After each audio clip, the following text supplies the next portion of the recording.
TV nga bulijjo nja kusaba muganda wange ogende wansaawo subscribing o liking atela o sharing tusobola okubanga tukwatagano banga tutambula fena sirero osobola commentinga okusinzira ku video nga woba okoze ki nga woba ogirabye. Watch me no pomini boom fire yo. Bana Uganda mukimanyi tuli wano lwansasage ya kusanyuka engije tukulembera amasanyo je tubeera nga twagala abantu babere happy nererera tuleseye kyakabi oba tujoyininze ekintu kino okusobola kubanga abantu bafune essanyu. Lwaki tuli wano fa abasajja bino bisingo tunyumira ebintu bya Nyash era kyobolanga ennyimba zaffe okuba twatandika n'ezipomini abantu muze muziwagira okusinga ennyimba endala zonna muziwagirira mbikonde nenga mwe musinga okolaki okunyumirwa Nyash. Tuli wano abantu banyumirwemu abakyala ye time ya mubeereye wamwe mbisenge nga bawo takugamba kombo wakula bulungi so kati ne time ojje mu lujidiro abasajja bagaye nti wakula bulungi nga Nyash eri bweru tugenda kuba mu swimming pool mwe tugenda yimbira nze bwe nagambye banteeke wali kubanyumirwa nnyo okulanga abaana bali mu swimming pool anti mwe tebajjamu na gomasi mu swimming pool bajjamu ng'oli muziri ezijjayo omubiri so mwe bali kujja bannamawulire ate era mututusize ensonga zino ku bantu olunaku lwa Saturday tugenda kubeera nozi ne bayimbi bannange bonna n'ebirala byonna bigenda kuba birungi so mujje mwenna abakyala n'abaami tunyumirwe abakyala mwe muyina ekintu ate ffe abasajja ffe tulina amajja n'amaaso kati ffe mujje tulise ku maaso tomanya gravity engeri gyaliwo ayinza okuba twamukwepiica kuba tuli mu kibira ate kiyoyoote abatakiraba nkojjangu olaba ekibira ekiri mu site wakati nga tokyetaaga kgenda mu bibira bya kaluma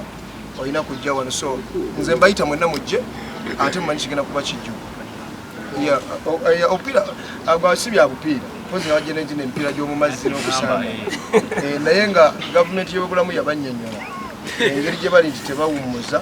balina okubanga era protection otambula nazo buli bwolaga in case ezo zolina okuba nazo kibanga omujaso oyinza otambula nga tolina mmundu kati olina okuba n'emmundu so mwenna abanyumirwa ensolo mujje muzirabe ate n'abalaalo mujje tuzirunde kuba zo zirirwedde tezigana nkokulundibwa kino ekikulu si kyabuseebu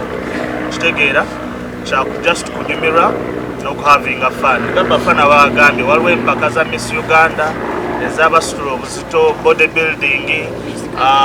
Miss Kavi okitegeera zonna empaka zibeerawo kati ne bakulu bange nabo bafunyeyo empaka zaabwe ate nga ziriirigo teziriirigo teziraga nudity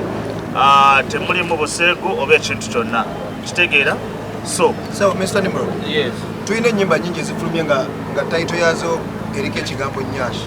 Ekigambo Nyash kyava Nigeria naye wano mu Uganda tukiyita obubina so ngaffe abasajja betulaga ebifuba nga tusitudde obuzito era teri mpaka z'abasajja bajja kulaga bubina bajja kulaga buzito ebifuba byabwe kati n'abakazi balaga mabega kuba ffe twakula maaso bo baakula mabega so kati ekijja wano zino mpaka zakulaba si za buvuyo mpaka zakunyumirwa kulaba abantu bakula bulungi era abantu abakula bulungi bali ready okujja wano boolese okula kwabwe obulungi it is a good show okitegera abantu kunyumirwa mu mataala nga temuli bintu byokukwatagana kulwanagana nambeera bwezito. Okay, nsanyuse nnyo balaba namawulire amanya MC Ranks Venom Musagwa Nyash Boss wa Nyash Festival. Nyash Boss. Nsanyuse nnyo balaba nate ku Forest Resort wano muli mutwe kituufu. Olunaku tusigaza nnaku ntono nnyo tukirangidde ebbanga mwe bali tukwatirako mwe bali tubeereramu embaga etuuse nakuwa mukaaga luno twalumyusiza ensi yonna yalumyusiza tugenda kubeera no ku Forest Resort kigenda kubeera blood twaki pakidde bulungi nnyo essanyu lyonna twalimazeeyo buli kyemwetaaga buli kyeweetaaga kyonna ogenda kisanga ku Forest Resort kasita kibanga kyakusanyuka yambala nga boyagala yambala decent yambala bulungi yambala mu nyambala yonna ekunyumira ekusanyusa ekusikiriza esikiriza n'oyo asigadde eka kubanga kigenda kubeera blood. Tulina abayimbi bangi nnyo line up twakoze eyabo abaleadinga industry ya Uganda oba comedians twalonze abasinga abayimbi twalonze abalina talent ya ddala ne ba DJs abategera endongo eriko okubayisamu katono nnyo mu bayimbi Dadi Bafana ye mulabe ku seti wali oyo ye agenda kubatta busi ne tukwatagana ne team ya Nyash twatunulira abayimbi abasobola okijjayo bulungi omukulu Bafana byasinga okukola sibo kiri Dadi abantu bagambe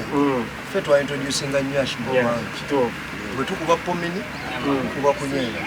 kali bwe tuba tuvudde mu nsolo nga tumaze okukola ebiraalo kali tuba tugenda mu kwepiica kuba kino kibira bwe tumala okusanyuka konna kubanga buli musajja kyasinga okunyumirwa mu nsi eno kulaba ku kabina ka mukazi ekyo oba okubira paapa simu oba okubira ani oba gwe weekwesemu oba gwe pulezidenti walina eggwanga era okuzaala gw'olina wasobola kulaba Nyash nga zikola ki zenyenya so kati ezo Nyash tusazeho tuzipromoting kuba mu Africa wano Nyash kikyamakulu nnyo nnyo kijjayo kavi zonna ensi zenoonya so abantu tebalina kusubwa kino abasajja be bagenda osinga obungi kubanga ekirabo kyabwe kyekino oba ekyekyebagala okimanyi abasajja balekayo amamotoka gonna naye nga balina okulaba akabina omukazi nawe oba mubi mu face naye kasitoba n'akabina omusajja tosobola muyitako mpumbye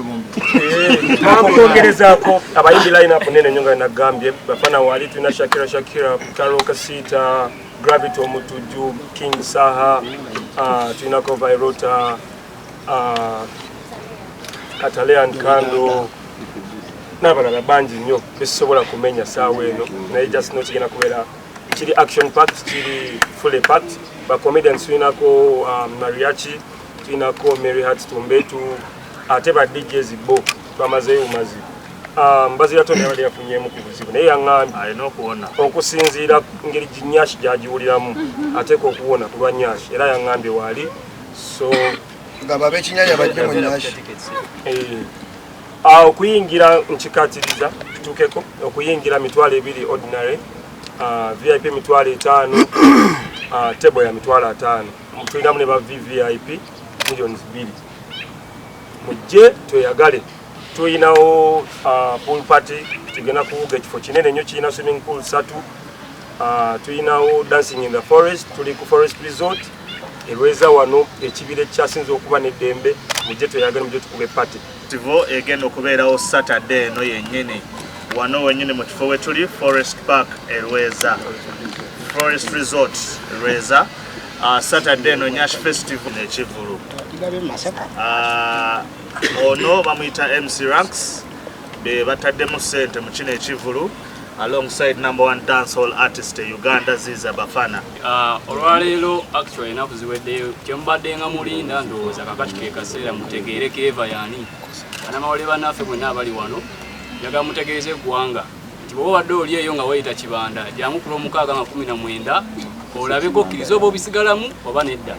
Twebaza mwenna abalanze naffe batukwatiddeko ku kivulu kino tulanze for certain while naye olunaku Lwomukaaga 19 this very Saturday kweno weekend Nyash Festival tubano ku Forest Resort Lweza gamba muganda wagambe senga wakojja wajjajjaawo ayinana tewali atayina ayinana atayina mwenna mugaleete ate abasajja abaliyo saaga mumuloze nti kyabakazi no kino ekintu tuyita abakazi kitegeeza tubawadde opportunity mujje mulabe ekkula lya Uganda kyeki gwe wenna nga wandyetaaze okwata omukolo gwo nga okwanjula embaga amazaalibwa baby shower kuhinjira n'ebirala bingi nkwanjulira Glosh TV bakafulu b'okuba ebifaananyi n'okwata video era nga wandyetaaze okulanga wamu ne Glosh TV kuba ku namba y'essimu eno noti 75 noti 31 283 tweyunire oleme kwejjusa